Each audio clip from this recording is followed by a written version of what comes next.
Welcome to the Donut Racing Show, everybody, where we bring a bedazzled denim vest mindset to the dripping in diamonds podium of Formula One racing. I hope that vest has some sort of fuzzy liner because it's cold here in Los Angeles. My name is Nolan Sykes. I'm joined by my two co-hosts, my favorite motor journalists. We got Elizabeth Blackstock and Alanis King. How are you guys doing this fine day?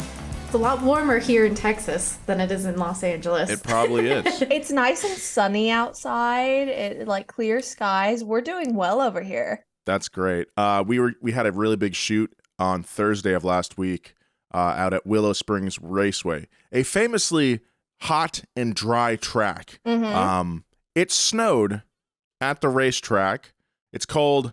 I'm wearing a hoodie, but this week we're talking Formula One recaps? Question mark?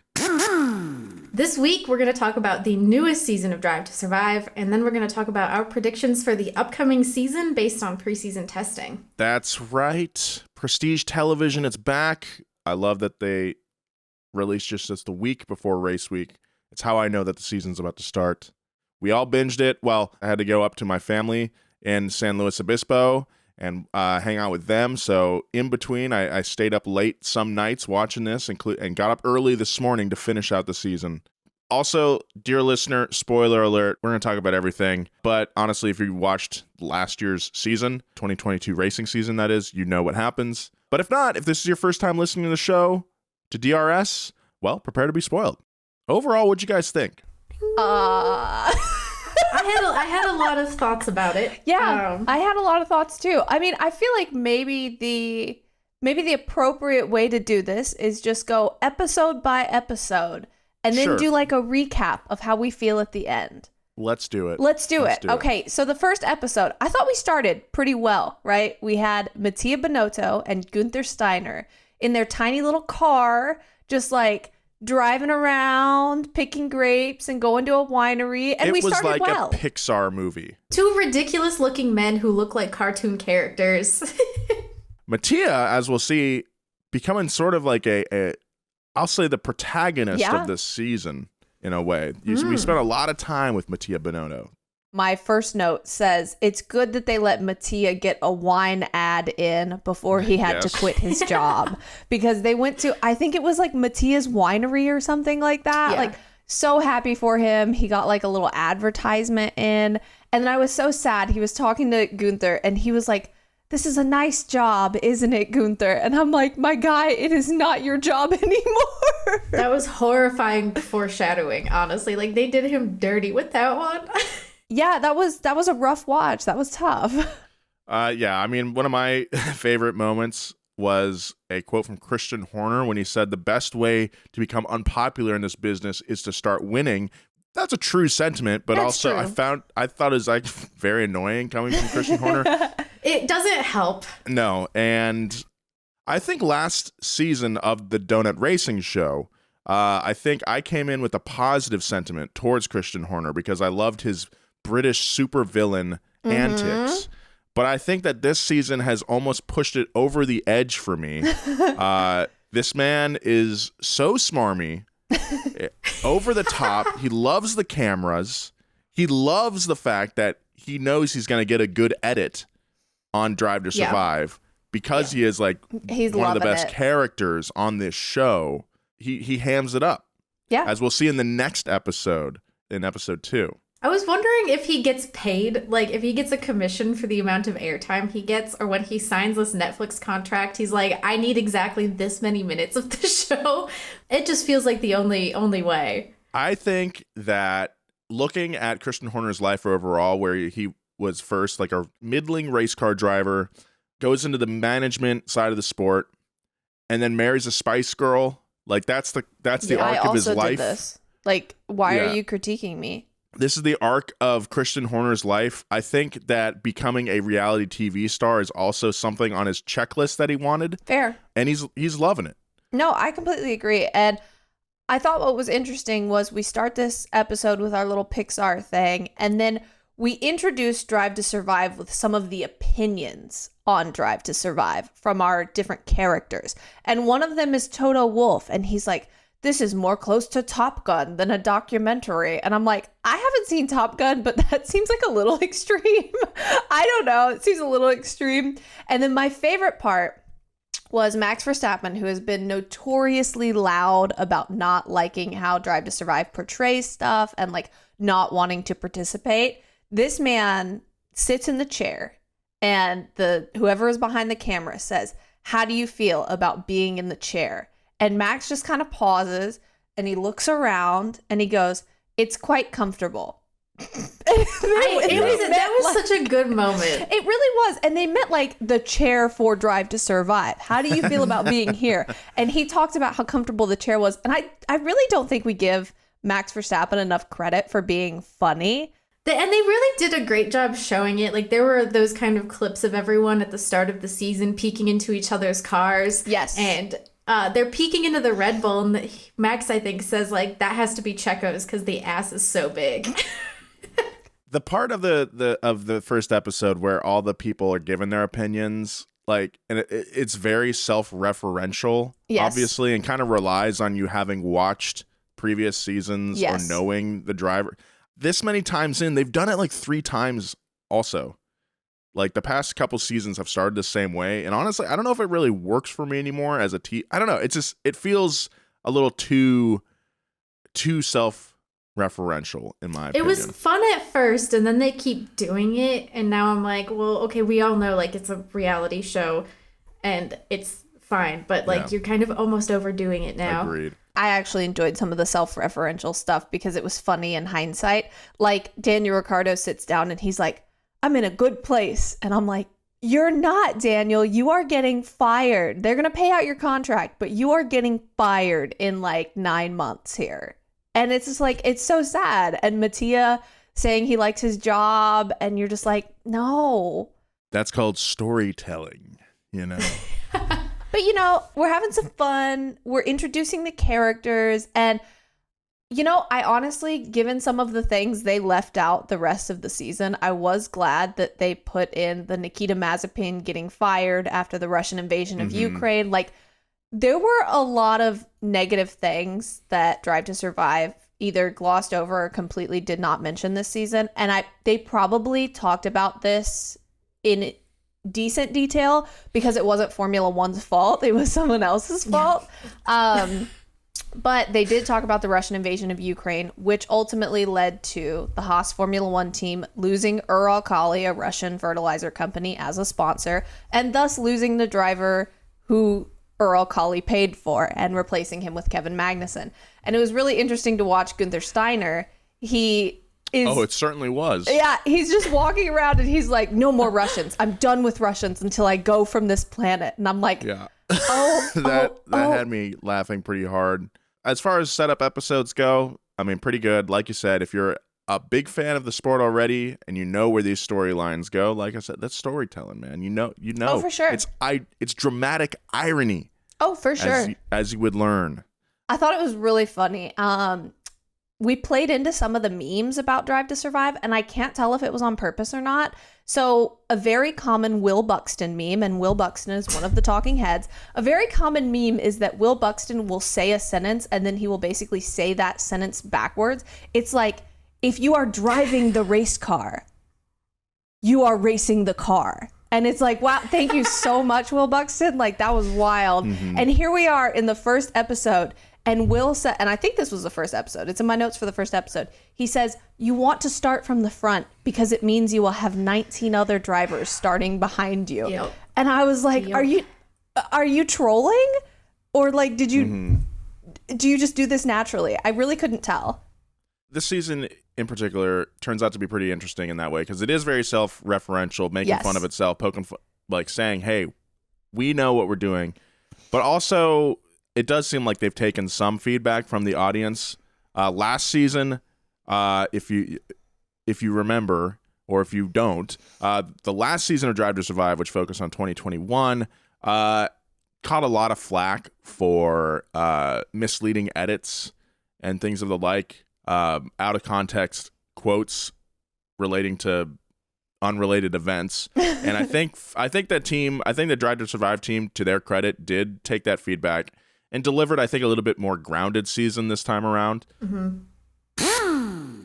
Let's keep it moving. The next one focused on the Mercedes team and Toto Wolff's struggle with not meeting expectations. Yeah, and I think this was the episode I was most looking forward to because it was most hyped up, because there was this whole team principle, like everybody sat in musical chairs and faced each other and fought about random things. And I was so looking forward to this because this feeds into my like reality TV drama needs, and they're all just sitting around yelling at each other. I was so excited for this. It was such a good part where you're seeing all of these personalities, and also like why some team principals play such a bigger role in this series than other ones. Like Christian Horner and Toto Wolff are both characters in their own right. That's why we see so much of them. So to see them like in their natural habitat going back and forth, Toto like raising his hand and being like, I have the receipts, I have it printed off, like I know that your driver doesn't like your car. It was just so funny. And it then, was so good. Yeah, Christian Horner did his version of reading Toto for filth by telling him to fix his car instead of trying to change the rules, basically. Yeah.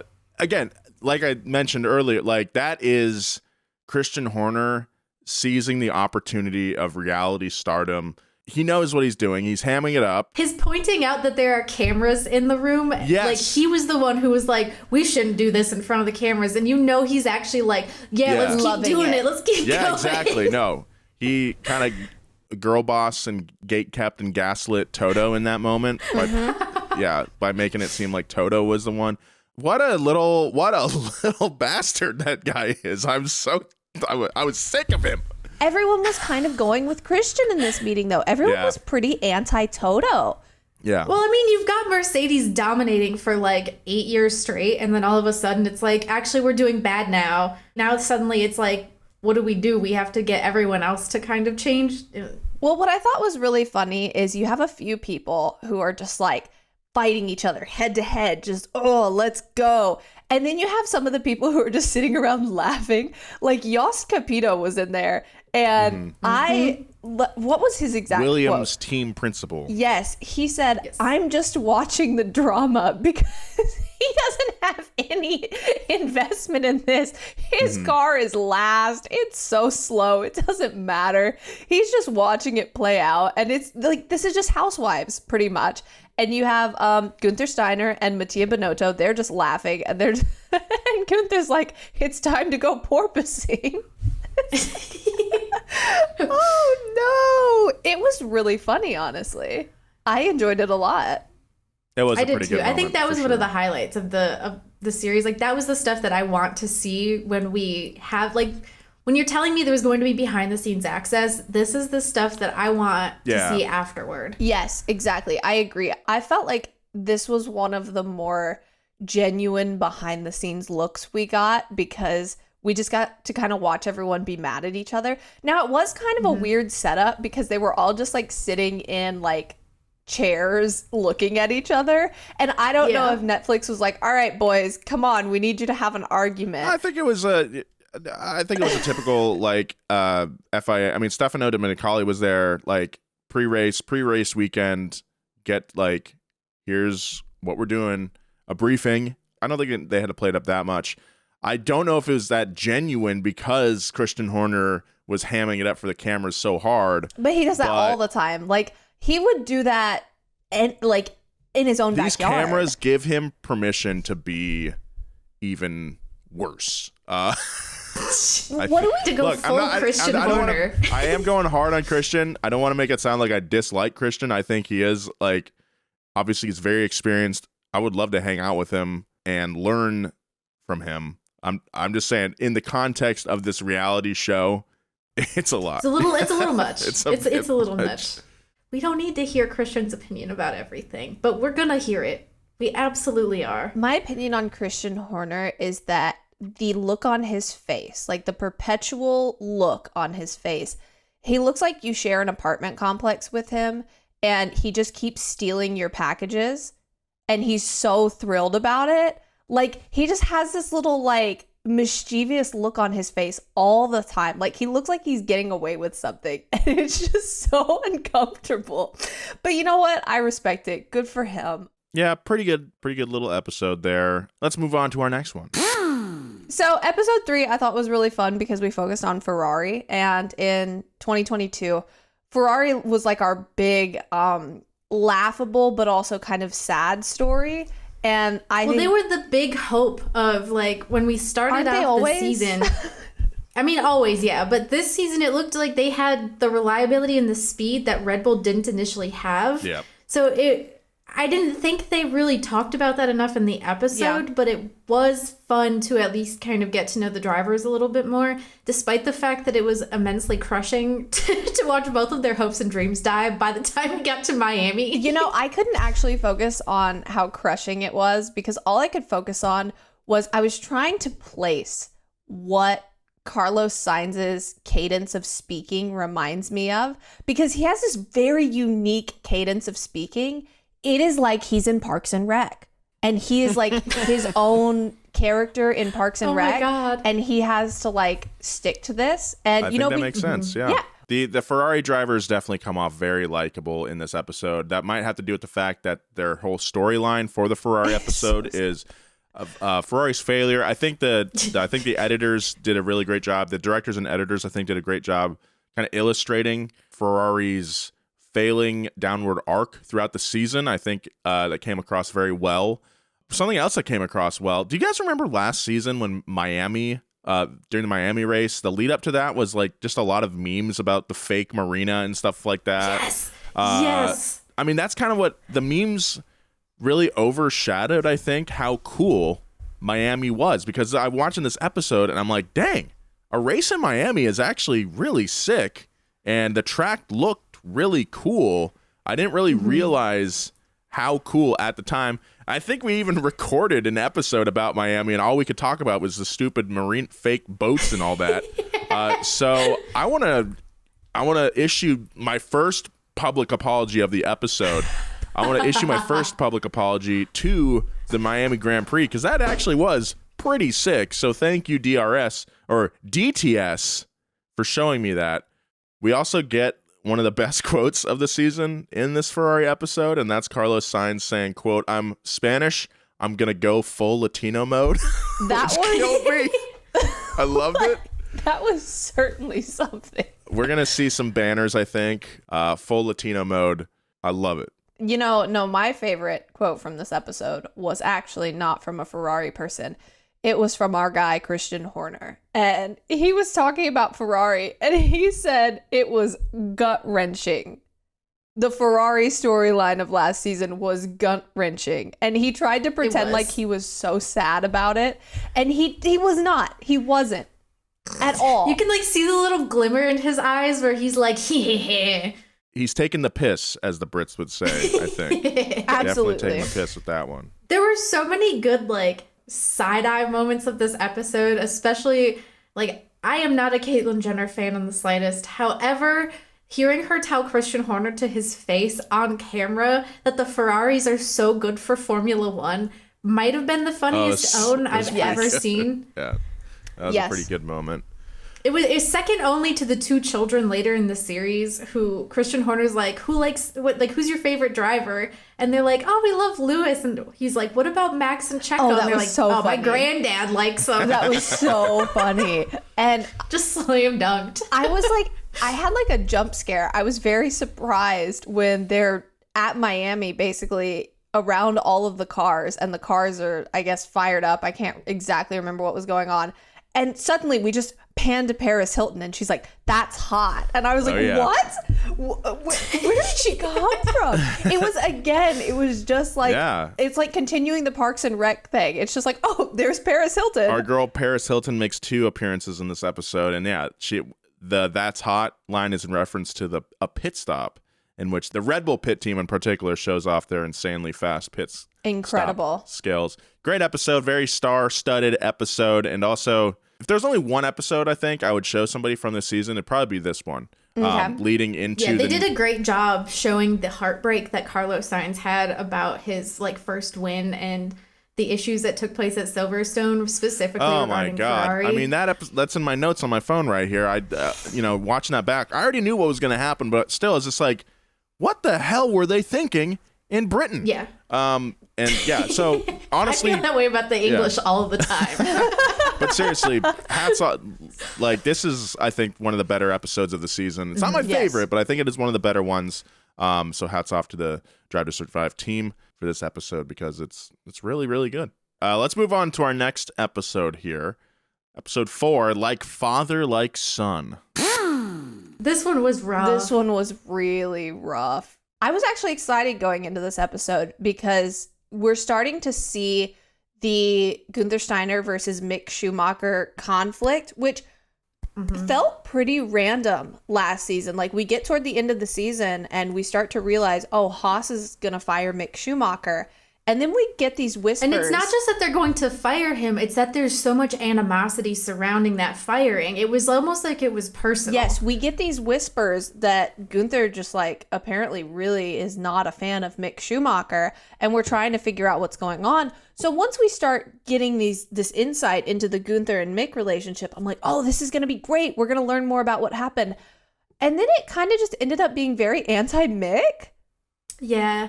It didn't feel like we got the context necessarily that helped Gunther make that decision of why he didn't like him, aside from the fact that they did make Mick look very incompetent in a lot of ways. Yes, they did. There was specifically a Saudi Arabia edit where I don't know if this is actually what happened, but someone comes on the radio to tell Mick to be careful, and it immediately cuts to him crashing. Yes. It's like them saying that is what caused his crash almost, but like the editing on that one was just... That was really tough. And it was like, I don't think he's incompetent the way that you're making him seem. Yes, I completely agree. They made him really seem like kind of a crash test missile who was like costing a lot of money and very incompetent. And they specifically did this by showing 2 crashes in a row where they were communicating within the team and on the show that Mick was just like driving outside of his bounds and trying to push the car too hard and being irresponsible. And I really, maybe I'm wrong, but I really feel like at the time when these crashes happened, that was not really the conversation. Like, no one was really saying like, oh, Mick's just incompetent. I really don't feel like that was going on. Do y'all feel like that was going on? It was more, I think, the sentiment that like Mick is trying to live up to a very high set of standards because his father was a 7-time world champion and arguably one of the best racers in F1 history. And that it was unfortunate that he was in a bad car where he wasn't able to prove himself, because Mick did very well in the lower tiers like Formula 2. Like it wasn't like he was a bad driver who just lucked into this seat. Right. I think this episode kind of illustrates the problem with Drive to Survive that has been, every time a season comes out, this discussion comes up. It's like, how much of the show can you really trust and make conclusions based off the show? Because like you said, using an edit to make it look like a radio message made Mick crash, I don't think there's anybody on the planet that would happen to, but you're trying to make the audience think that that's what happened. Also, on top of that, just to kind of back out for a second, we ourselves are Formula One media members, and we're trying to draw conclusions from a show that we know is entertainment. Yes. And I think what was really weird was there was just such a strong get Mick out of here sentiment in this episode. And that was shown with the radio message, but also with just like ambient shots of crews reacting in the moment. Like, maybe Mick binned it at one point, and we would show a crew member being like, oh, again. And it's like, that happens in the moment, but that's not actually how people feel. And if you've been around racing crews and you've been around racing, or you've been on a race team, you will say a lot of stuff in the moment that is not accurate. I mean, that's something you see all the time in comments, whether it's NASCAR or IndyCar or F1.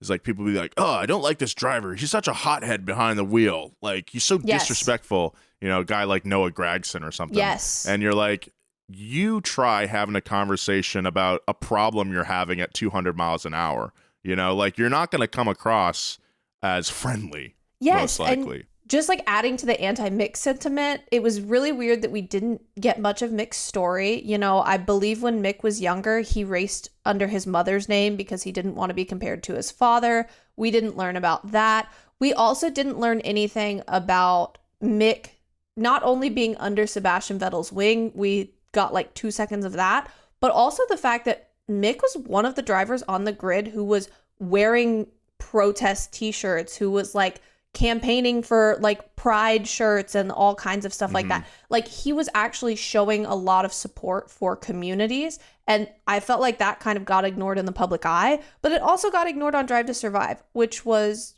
weird. We could have shown Mick as more of a person in this. We're going to talk about the next 2 episodes, episodes 5 and 6, both Pardon My French and Nice Guys Finish Last, but I think they're 2 of my favorite episodes in this season. Together, they stand out as probably the best of the season.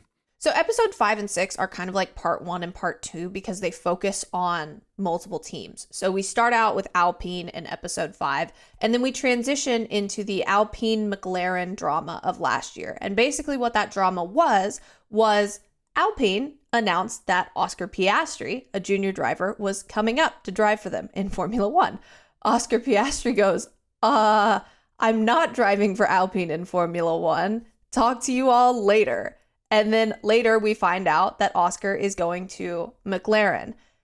After that, Fernando Alonso announces that he is leaving Alpine for Aston Martin. And I think what this episode gave us insight into was not only the Oscar Piastri thing, but the fact that Alpine seemed to want to retain Fernando Alonso, because we see these clips of Otmar talking to Fernando and he's like, buddy, we're going to have news soon. We're going to have news soon. We're going to have news soon. And then we just cut to this clip of Fernando and he's like, bye-bye. And then he leaves.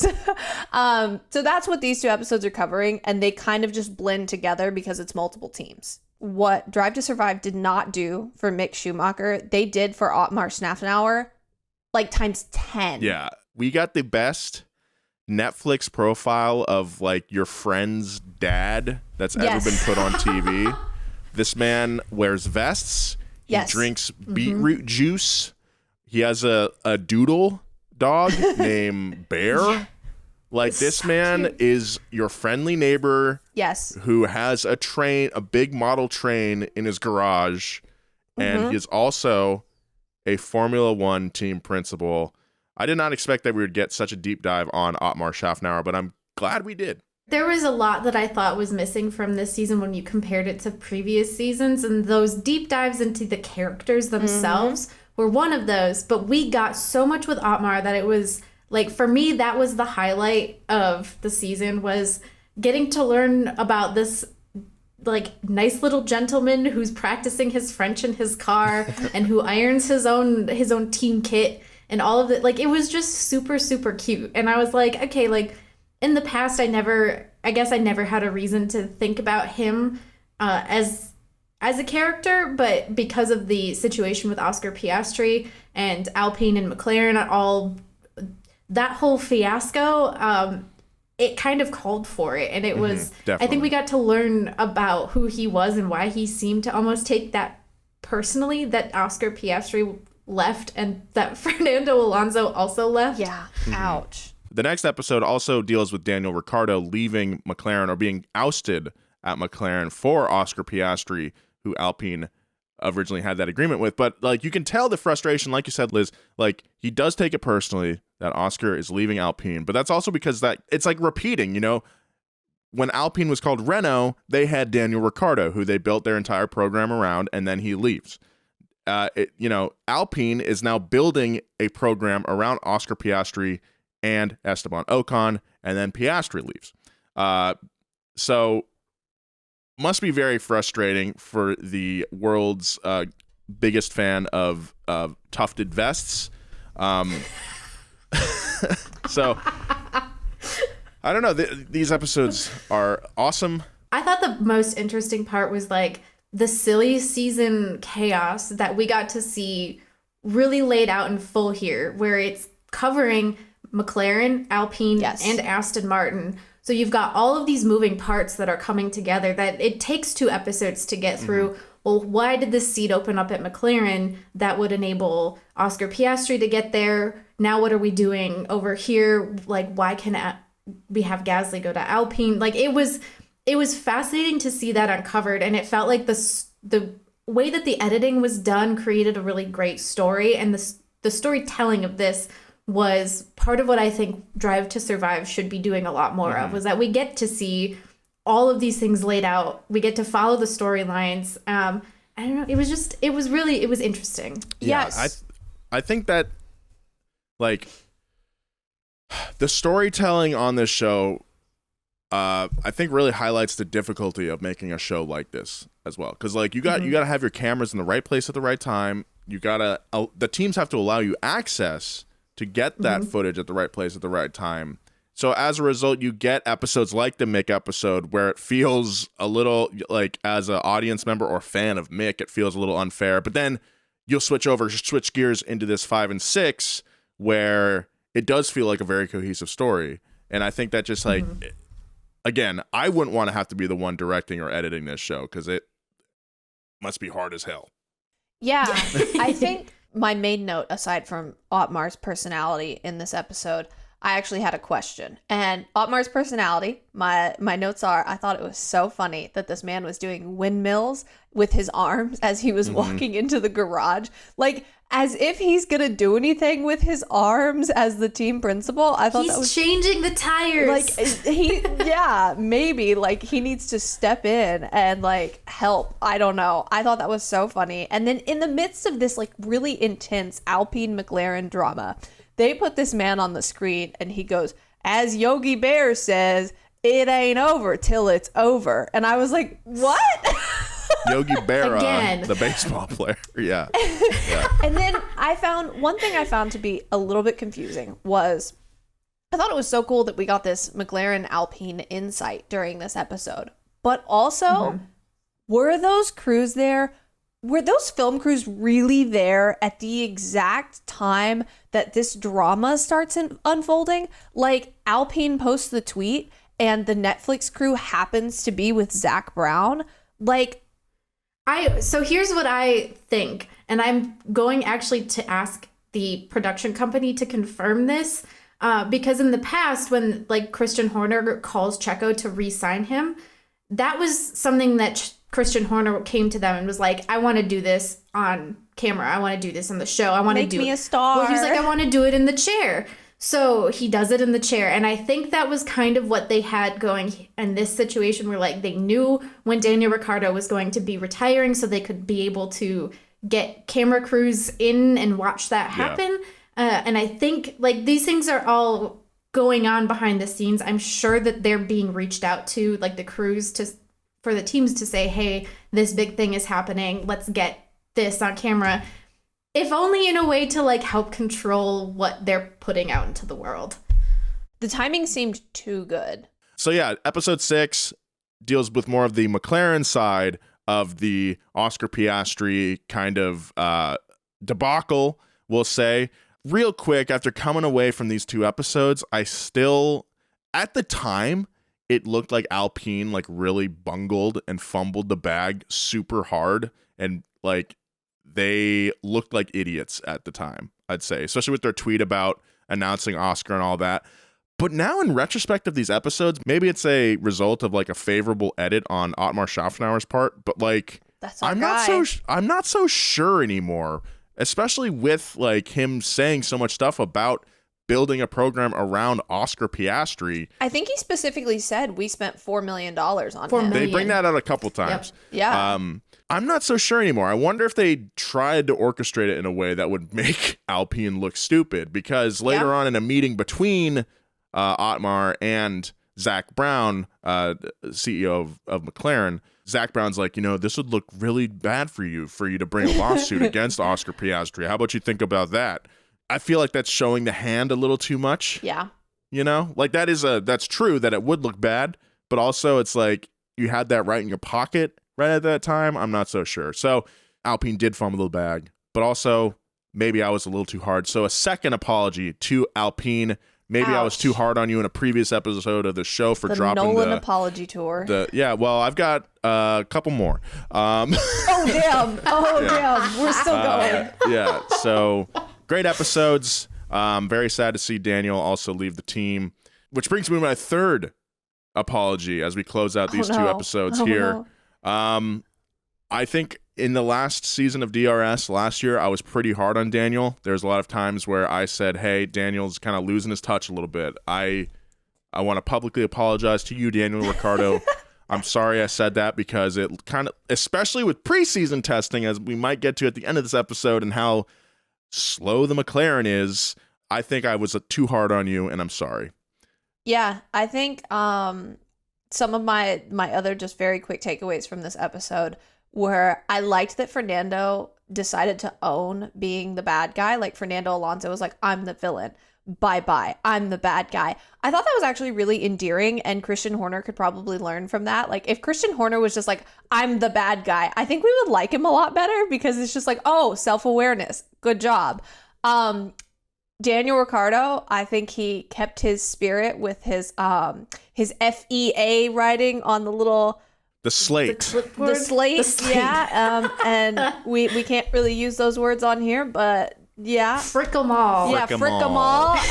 And my last note. He also, I believe he had that on his helmet at some points during Yes, the he year did. too. Oh, good for Yes, him. he did. Yeah. Good for him. And my last note was that we see in this like B-roll from one of the paddocks, I think, everybody's just walking by and there's this croissant stand and they have like chocolate croissants.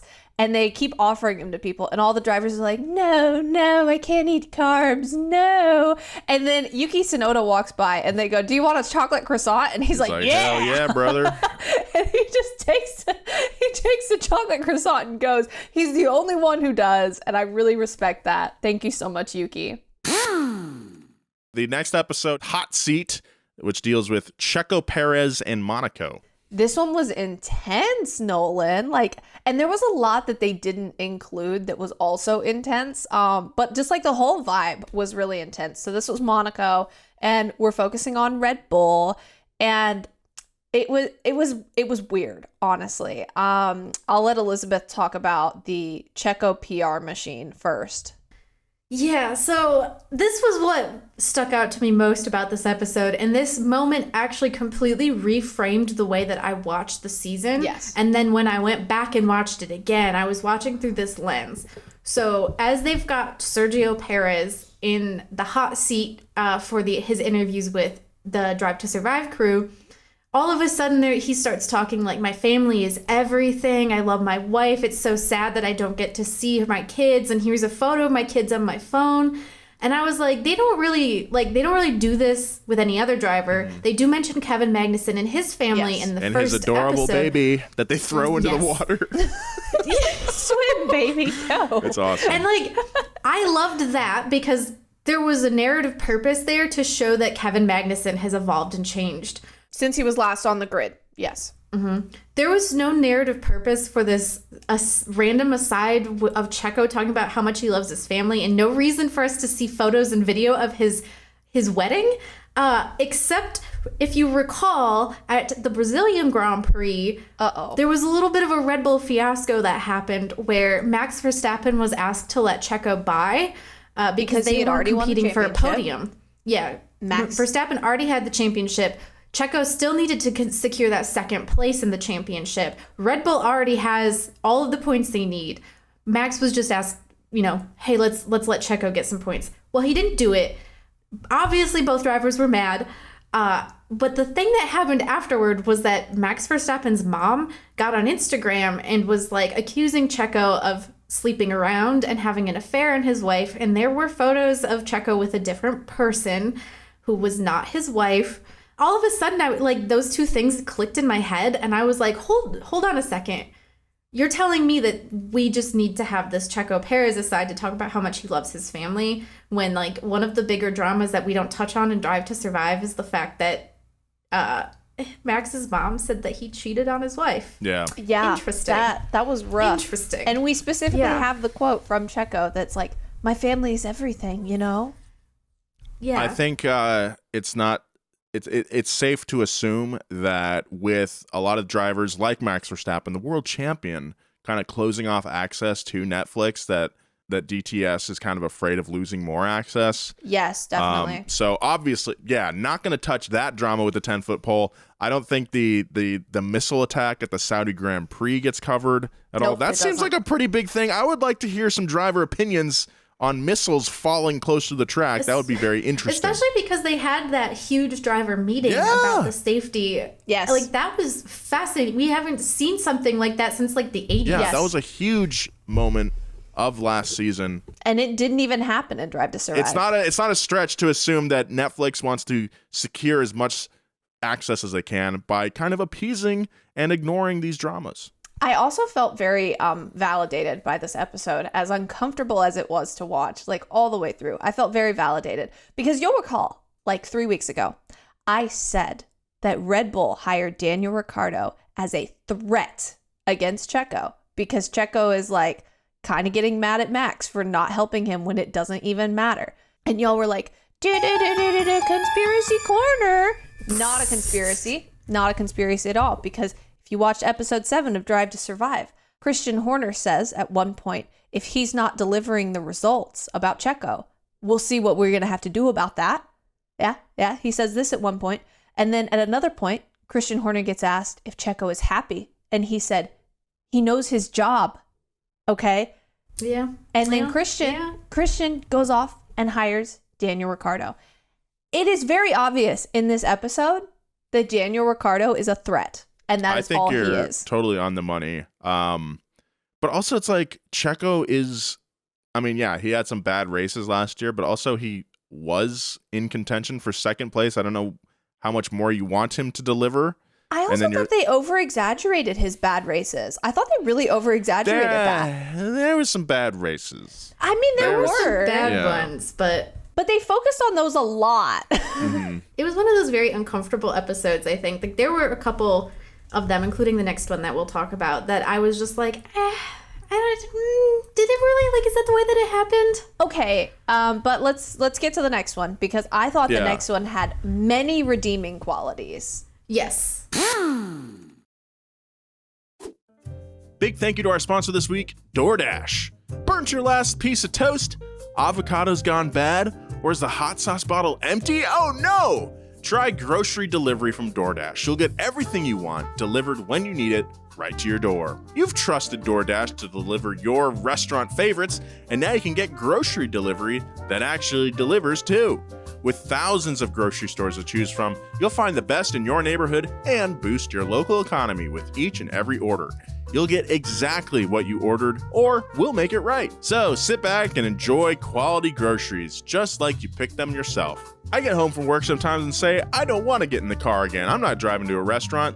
That's when I open that DoorDash app and get some delicious sushi. Get 50% off your first DoorDash order up to a $20 value when you use code DRS at checkout. Limited time offer, terms apply. That's 50% off up to $20, no minimum subtotal, and zero delivery fees on your first order when you download the DoorDash app in the App Store and enter code DRS. Don't forget, that's code DRS for 50% off your first order with DoorDash. This is my favorite episode of the season. Like I said, episode 3, 5, and 6 are probably the best in terms of storytelling and everything, but this is my favorite because we get a very deep profile on a lesser highlighted driver. This is Alpha Male, which focuses on AlphaTauri, Yuki Tsunoda, and the Japanese Grand Prix, as well as Austin. I love this episode. You know, Yuki Tsunoda was kind of a standout driver of last season's Drive to Survive. In his on the AlphaTauri episode, you know, we learned that Yuki does not like exercise. He is they made him look pretty lazy compared to Pierre Gasly. And this episode is kind of his redemption tale, a part 2 to that episode, if you will. We see that Yuki has matured more. He's still farting in the car. He's still he's still a cantankerous hothead that swears a lot. As we discussed earlier, you can't really tell a lot about a driver by what they say behind the wheel in stressful moments. Yeah, you know, this is really great. So Franz Tost, you know, he says about Yuki that He is impatient and undisciplined still. He has to show he's matured. But I think this episode makes the case that he has, or at least he's on his way up in the maturity department. Also, we get a little look at Nick DeVries. We get to see his point-scoring run at Monza when he stepped in for Alex Albon at Williams. And we get to see Nick DeVries come into the team when Pierre Gasly goes to Alpine. I just really love this episode. I love the episode. I love the camaraderie between the teammates. And it actually kind of made me, it really made me sad that they're not going to be teammates next year. Because part of it almost felt like Pierre Gasly was the shield that Yuki Tsunoda needed to have between him and the team. Yes. Pierre was absorbing the criticisms and filtering them back to Yuki in a way that wasn't like, hey, Yuki, you suck. Yeah. Get it together, we're going to fire you. Because, I don't know, that's the vibe that I've always gotten from AlphaTauri regarding Yuki Tsunoda is they're just kind of barely keeping him signed because they didn't have anyone else to sign. And when they introduced Nick DeVries, and they talked about DeVries' maturity, I was like, Yuki's absolutely going to be the second driver again next year. I think so. Nick DeVries is a rookie, but he's a FIA world champion in Formula E. He's scored points on his debut with Williams. He's going to take that from Yuki, and it made me a little bit sad. I really like Yuki. Nick also really played into this because he had one monologue where he was really critical of Yuki's maturity. Yeah. In the Drive to Survive hot seat, he was talking about Yuki's maturity, and it was really interesting to just kind of watch him feed into that. But I mean, Formula One is politics, and if you can do politics on Drive to Survive, then I guess go for it. I think you guys are both totally on the money. And Liz, to your point about Pierre, I think that actually shows a side of Pierre that we don't really get through the race broadcast when it comes to being a leader at AlphaTauri, particularly because AlphaTauri themselves were a pretty midfield car, to say the least. But we saw flashes of brilliance from both drivers. But yeah, shielding Yuki and just being that older brother that he describes himself as to Yuki Tsunoda comes through so strongly in this episode. But what also comes through strongly is the edit of the Austin Grand Prix and showing Yuki's aggression. That does give me a lot of optimism for Yuki next season. If he has more races like that, I'm fully on board the Yuki Tsunoda train right now. I don't know if the car is going to deliver for him, but I want to see him prove himself this season so he could work his way up to a faster car, because just with this Austin edit alone, sure, it is a chop down, basically a highlight reel, but I mean, he pulls off some pretty dope passes. Yeah. This is some we'll say long bombs, deep dives into corners and stuff, but I mean, that shows the kid's skill. My two main parts of this episode were, one, the Yuki and Pierre relationship, and I think they really established that Pierre met Yuki when Pierre was several years older, of course, because Pierre's 25 or 26. Yuki is 22, I think. So Yuki was in a junior series when they met, and Pierre does take on this kind of mentor role for Yuki. And it was really sad when they were talking about Pierre leaving and going to Alpine, and Pierre says, Yuki is special. I've never met someone like him before. Yeah. And I was just like, this is so sweet. I know, I really enjoyed their relationship and just getting more of an insight into that. And I think the second really big thing in this episode to me was Suzuka and how they edited Suzuka. And overall, I thought the Suzuka edit showed a new depth to how wild it was. So if you watched Suzuka last year, particularly if you were on the Western Hemisphere, it was supposed to start at 1 o'clock in the morning, and it didn't start until 3 o'clock in the morning because it was pouring and it was torrential. It was awful. They could not go. They ended up starting the race, and as soon as they start the race, no one can see. There's so much water. It's everywhere. Everyone's wrecking, going off into all these different places. It's a nightmare right away. And I thought the Drive to Survive edit gave it more depth than even I saw when watching it live, because watching it live, it was chaotic. It was awful, and all the breakdowns afterward. But we got all of these radio messages and all of these onboards and just a new level of understanding for how chaotic that start was when no one could see.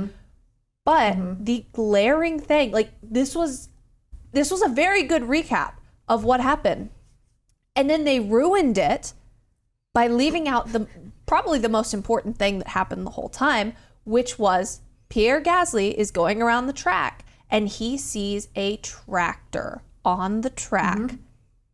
And this goes badly. Elizabeth. So back in 2014, there was another incident at Suzuka where it was raining. The conditions were very dangerous, and a tractor was on the track. In that instance, the Marussia of Jules Bianchi slid beneath that tractor, and that ultimately resulted in Jules Bianchi's death.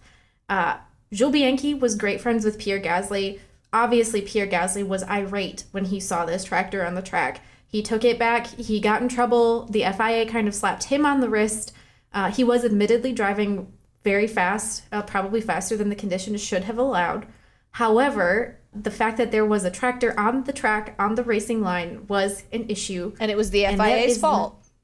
It was the FIA's fault, and it was not brought up a single time. And again, this was one of those moments in the show where I felt really let down, I think, and felt like this was a very PR-friendly move for the series. I understand why they didn't do it, but I disagree wholeheartedly with it. Like, if they had put the AlphaTauri episode at literally any other race, I would have probably forgiven it. But the AlphaTauri thing that happened at Suzuka was the tractor. And they just didn't talk about it. And they didn't talk about it at all. And this feeds back into, we are doing these kind of PR-friendly narratives. You know, we've had a couple of negative narratives in this season because you have to do that. It's reality TV. We need some negativity. But that negativity has been focused on things that were not F1 or the FIA's fault, like the Russian invasion of Ukraine. There's no fault to F1 or the FIA about that. But here we have this tractor on track that is their fault. And there was a lot of controversy after this happened because the FIA punished Pierre for driving too fast, which, yeah, you can agree with that.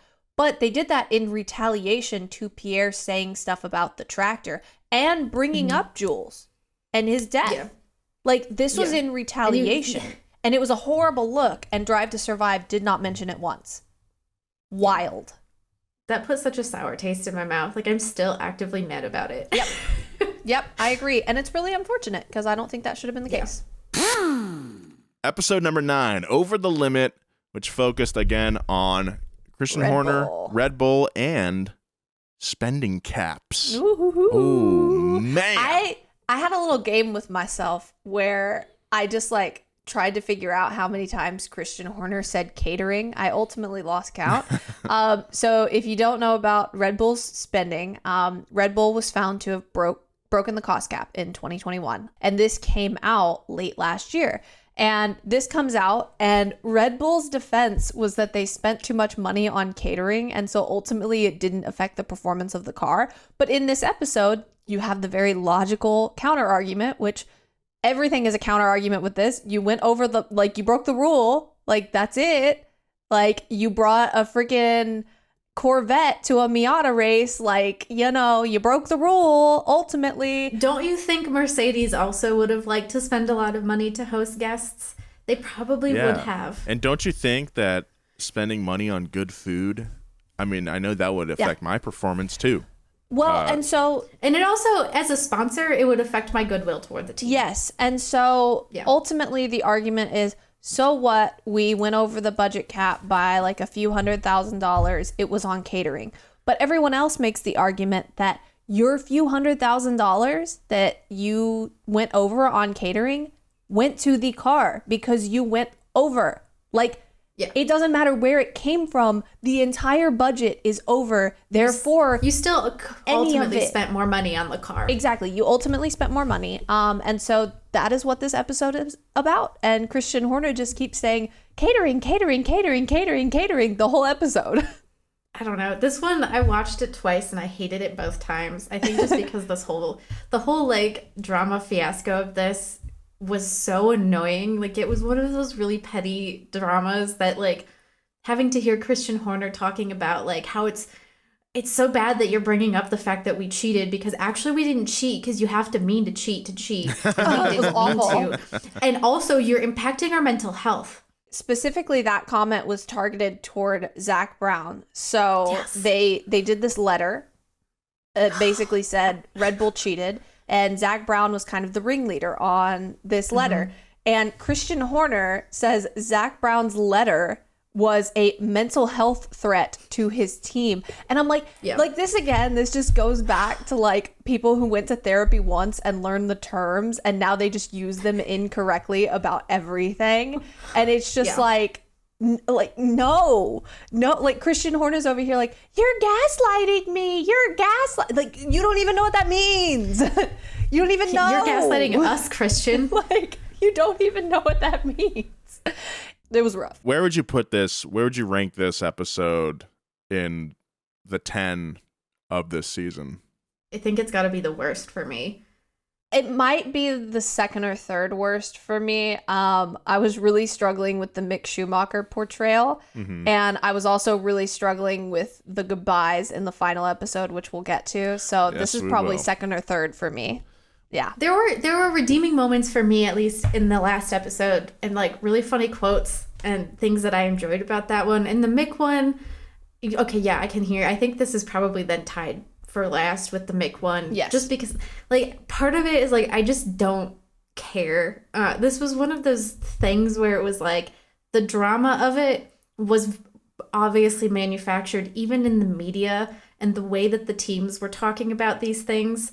Especially Christian Horner. It was like I just didn't feel like I needed to go over this one again. I know it was important, but it was rough. But I was over it. Like I just can't cope with the fact that Christian Horner does not see himself as ever doing any wrong. Like I just, buddy, it's okay. Like when he admits to the cost, it was like, well, I guess we broke the cost cap.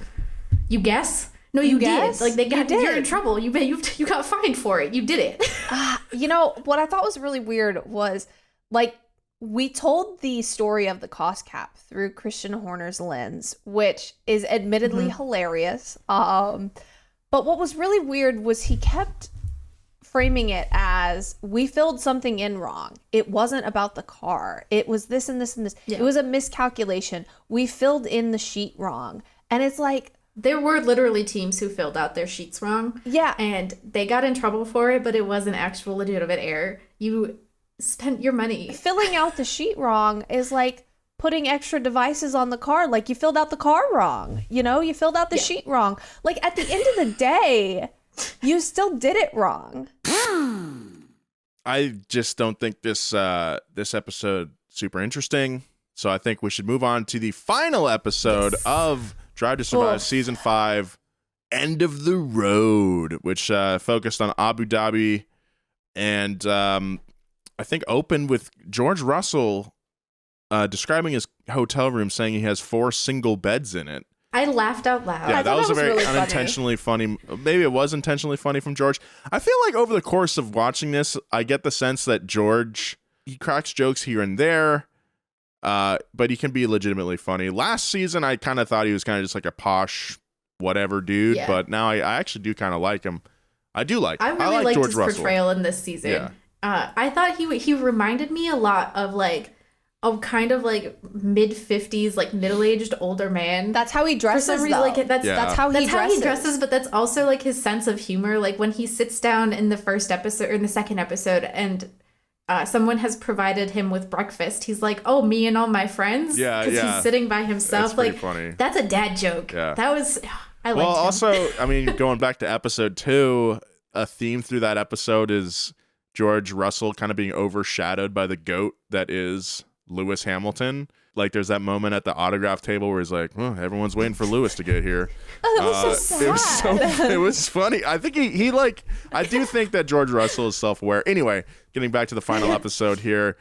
It was so weird. It was a weird closing episode, but that's also because the challenge of making this show, like the championship was decided races before this episode. Mm-hmm. So it wasn't like the 2021 season where it was down to the wire. It's just like, it's like, what do we make out of this season where it's like, okay, I guess we have to like close off. We have to, tie off some loose ends with the Alpine team beating McLaren to 4th. There were so many things left out of this season and out of this episode. Like, we didn't talk about the Alfa Romeo team aside from... Did they choose not to participate? Like, I was so confused. We didn't see them. Yeah, Williams also wasn't part of it. The Alpine team, like Fernando got some lines and stuff, and Otmar was kind of the star, but like, did Esteban Ocon exist? Who knows? And also, I think he has like 1 or 2 lines in this series. I would say one of the like defining feuds of last year was just like the devolving nature of Esteban Ocon and Fernando Alonso's relationship at Alpine. That would have been pretty interesting. We didn't even cover that. There was nothing. Yeah. The only thing we got was, I believe it was in this final episode. They were doing a fan appearance, and Esteban said he's happy to go, and Fernando was like, no, and Esteban was like, you are happy to go, and he was like, I'm happy to go. Better car. Yeah, that was such a fun feud, and there was also nothing about Aston Martin at all. Yeah. Aside from Lawrence Stroll looking extremely posh. Oh yeah. But like, we didn't see Lance. I don't think we saw Lance once. Nope. And we saw Sebastian a handful of times, but I think Sebastian's main contribution was regarding Mick Schumacher and Michael Schumacher, and that was pretty much it. And like, he's retiring. Yeah. And he's one of the biggest figures in the sport. And I'm pretty sure he declined to participate. I'd have to double check on that one just to make sure. But it was still very weird that we got this like in memoriam for Daniel Ricciardo. It was like Daniel died. Yeah, it was bizarre. Yeah, it was literally like Daniel Ricciardo had died. Yes. And then, but it's like he's still going to be around. And then we get Sebastian Vettel, who's like, he's actually legitimately leaving. And it was like, he's gone. Bye. Barely Yeah, all we got mentioned. from Sebastian was they basically asked him like, is it hard to retire from Formula One? And he was like, I don't know yet. I'm not retired. Like, Yeah. I'll know next year. I've got my And headband on. that was all That's we what's got, going which on was right now. absolutely wild, because in the past few years, we have seen this transformation of Sebastian Vettel into this like human rights and environmental rights and everything like supporter. And even if Sebastian wasn't like participating in the hot seat, or he wasn't interesting or whatever, you could have had other people talk about that. And also like, it was just weird. We talked to Mick Schumacher, and yeah. Mick mentioned Sebastian and how much of an influence he was. And again, we just like glossed over And it. another thing was, like we talked about, Alfa Romeo was pretty much not in here, which is wild because Valtteri Bottas has become like a fan favorite. Everybody loves this guy. And with Joe's crash, I got a bone to pick. They showed Joe's Silverstone crash multiple times. They brought that race up multiple times. And they did like the cringiest, like they showed it the first time and like made this big thing about it like, in the is he gonna episode, die? the second episode And with then George they had Russell. him walk in. He's like, I'm I was alive. I literally like made the wank off motion at my TV. I like Awful. And then what was that? And so maybe we don't know everything that went on behind the scenes. Maybe they said, "Hey Joe, would you like to talk about this crash?" And he was like, "No, I'm not in a place where I can talk about it yet." Maybe that was the case. Yeah. But we don't. It's very likely. We don't know. And it was weird. And did we see Valtteri once in the hot seat? I don't think so. I don't think we even saw him in the background. Like, I don't even think he was in the background. Both those guys got a lot of screen time last season. And I think that's another aspect of the challenge of making the show, is that not only, we're trying to cover this sport that has a finite number of athletes. We want to give every athlete the same amount of time, but also we don't want every season to be a carbon copy of the previous one. So, last season, we saw a lot of Valtteri Bottas, and that really explored the pressure of being Lewis Hamilton's teammate. So I think that's part of it. And I do believe watching last season that I came away thinking like, oh, Shogun Yu's actually kind of like a really cool guy. And then we don't see him this season. So I think that's part of it. That's why we get like a deep dive onto Otmar Schaffnauer, these other players who haven't got any screen time in previous seasons. Yeah, again, really hard show to make.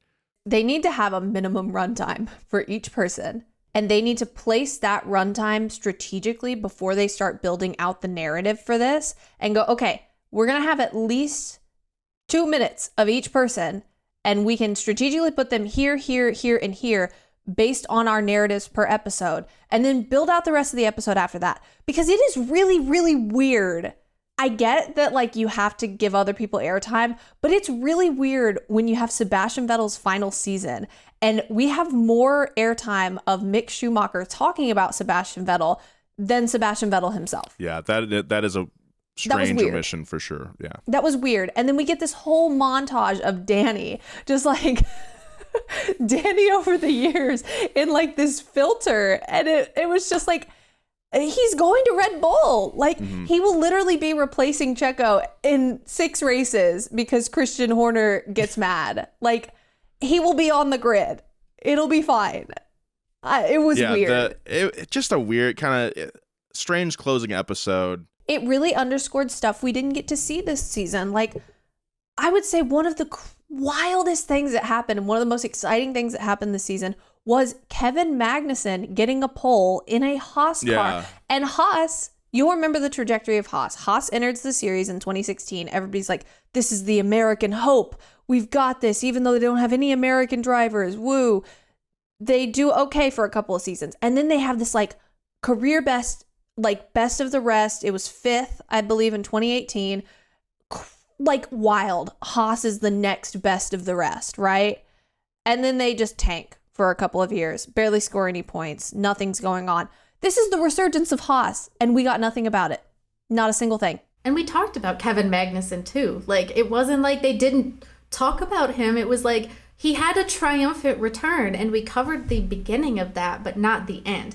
And I also thought, like, I don't know, when they finished the Mick Schumacher episode, they ended it with this, like, up in the air, we don't know if he's coming back or not. And it felt weird to, like, kind of get to the very end, and they're like, yeah, he's gone. Yeah, Nico Hülkenberg is back. And he's brought back because he's so handsome is the joke he made. I don't know. Weird episode to close it with. The only note I took was that Lando Norris doesn't like chocolate for some reason. Oh, I had a Lando Norris note. Lando was wearing a Palm Angels t-shirt. Yes. Palm Angels. Yes. I did notice I tried to find it online, and it is not currently listed on the Palm Angels website, but t-shirts like it go for more than $200 a piece. That makes sense. I don't know. Angels. Lando also comes off as like a pretty unsympathetic person over the course of the season too. He's like, yeah, Daniel's leaving, but you know what? This is how it is. Overall, guys, what do you think about this season of Drive to Survive? Drive to Survive to me is entertainment. Like, it's fine. I didn't come away with it like super upset. I wasn't like getting mad at it as it was happening, because I feel like there was a time in my life where I would have let this bother me and been like, wow, they did a real disservice to a lot of storylines, and like been mad at it. But I don't have the time or energy to care that they messed up storylines that badly. I watched it for entertainment. It was fine. It gave me a nice little recap of last year. I remembered some funny things that happened, and then it ended. And that was kind of how I felt. See, I was the opposite. I was emotionally invested and angry. Elizabeth still has passion. Yeah, I'm riding the high of being mad about this, and I will continue to be mad about this. I am a certified hater. That is my job title. That is what I am. I also don't have the time or energy to be upset about this, but I still am.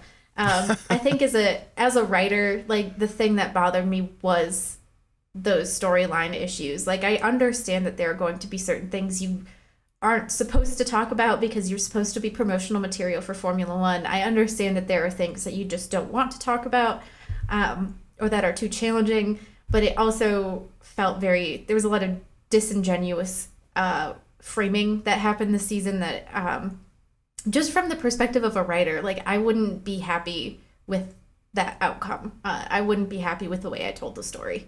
Drive to Survive to me is really strange because it comes out, historically, it's come out the week before the season starts. Therefore, people only have like a week max to watch it before it becomes old news, frankly.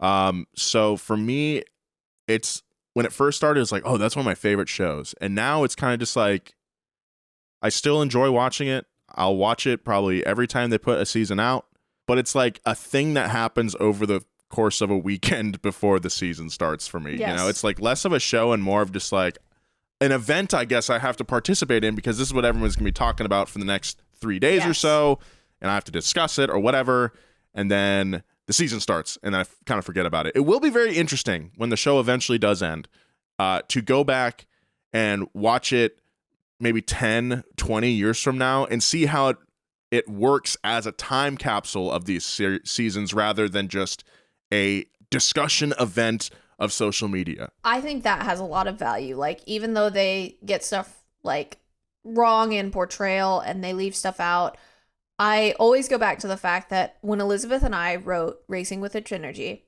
I was like, people asked, like, would you have rather done this 10 years from now and get more answers? Or would you have rather left those questions unanswered? Like at the end of the book, we talk about the unanswered questions. And I always respond that I'm glad we did it now because there are storylines that we wouldn't be able to get in 10 years. And I wish someone had done this for other events in history, like the Moneytron F1 sponsorship that ended up being kind of a worse nightmare than Rich Energy. I wish someone had done that at the time. So I feel like my contribution for Drive to Survive is not saying like, oh, I think it's played out. I think they should stop. I think all of this. I would like to see him keep doing it. I like having these time capsule things that you can refer back to, even if it's not totally right or we're not totally satisfied with it. It is cool to be able to look back on these things. All right, so that was Drive to Survive Season 5. Let's talk about some on-track action at preseason testing. All right, so we had preseason testing take place last week, a 3-day round in Bahrain. We talked in our previous episode about how it's really difficult to actually divine anything from preseason testing. So if you want to go back and listen to that, I highly recommend it. That being said, we're just going to run through a few of the quick big points as we head into our first race weekend in Bahrain based on the things that we saw on track, which mainly is that Red Bull was the fastest and seemed to be pretty reliable. They didn't have any significant issues. Ferrari and Mercedes, yet again, were just behind them in terms of speed. We might have some Mercedes reliability. We might have some Ferrari reliability issues. Those will come out when we get to Bahrain for the actual race. Aston Martin actually looked very fast and could compete with Mercedes to get into the top 3, which was fascinating.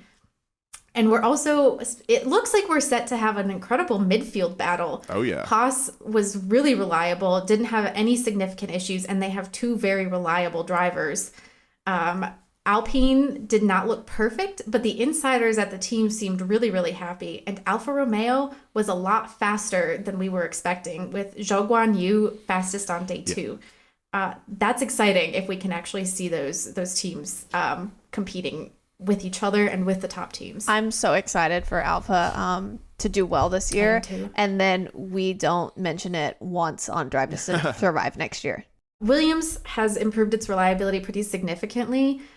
It's probably still going to be at the back of the grid just because that's the way life works. Just not as far back. Just not as far back. Just not as sad. AlphaTauri may be hiding that they're not succeeding. We are not really sure. But McLaren was, I think, probably the biggest loser of testing. They had a whole bunch of issues. But McLaren is known for kind of getting it all together and producing a competent package for the first races of the season. So who knows? If I was a betting man, I'd go ahead and put my bets on Max Verstappen winning the championship again. Yeah. Easy. Yeah, after this testing, I didn't really pay too close attention to it besides watching like the highlights on YouTube and whatever. I didn't really put a lot of stock into this stuff. But yeah, Red Bull coming back, they look confident as ever. I mean, their car dominated last season. It's probably gonna do that again. Maybe. We'll see. Yeah. If you don't have to do a lot of work over the off season and you can just perfect, that's a great thing. My big prediction is, I think we're gonna see just a slugfest between Alpine and Aston Martin for that number 4 spot. I think that's gonna be the fight to watch this season. I think Otmar Schnaufenauer has done a really great job despite the setbacks over the course of last season. I think he's done a really good job building this program up and building momentum with his 4th place finish in 2022. And Aston Martin is coming with Fernando Alonso now and a car that seems like really badass. So that's going to be a really interesting fight to watch. I can't wait to see what kind of racing that produces.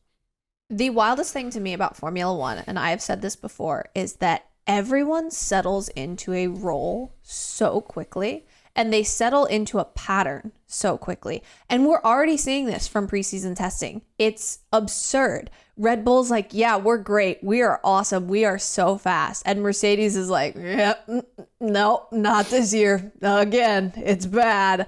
Like, it's actually wild how quickly they settle into these patterns and just accept them as reality.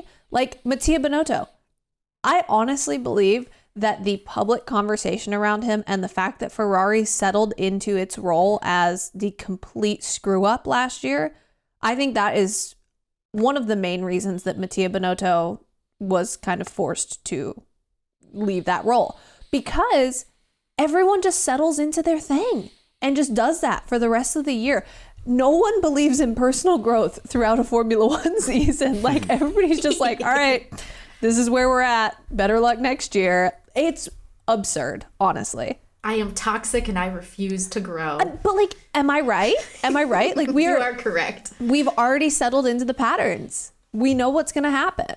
And they usually wait until the first race at least, but they have not waited this year. They're all about it. It's weird. All right, so thank you so much for listening to the Donut Racing Show. We're going to be back next week. Race week, that's right. We're going to talk all about what happened at the Bahrain Grand Prix. Elizabeth and Alanis are going to be in studio in Los Angeles, so it's going to be a fun one. Follow everybody on social media. Follow the show at Donut Racing Show. Follow Elizabeth at Eliz_Blackstock on Twitter and Eliza Blackstock on Instagram. Follow Alanis at Alanis N. King on both, and follow me at Nolan J. Sykes if you'd like. Big thank you to our producers this week, Christina Felsky and Gavin Kinzel. You've heard those names before if you're a Past Gas listener. Oh yeah, that's right. We have another podcast called Past Gas. It's an automotive history show. Make sure you give that a watch. And we'll see you next week after the race. Bye.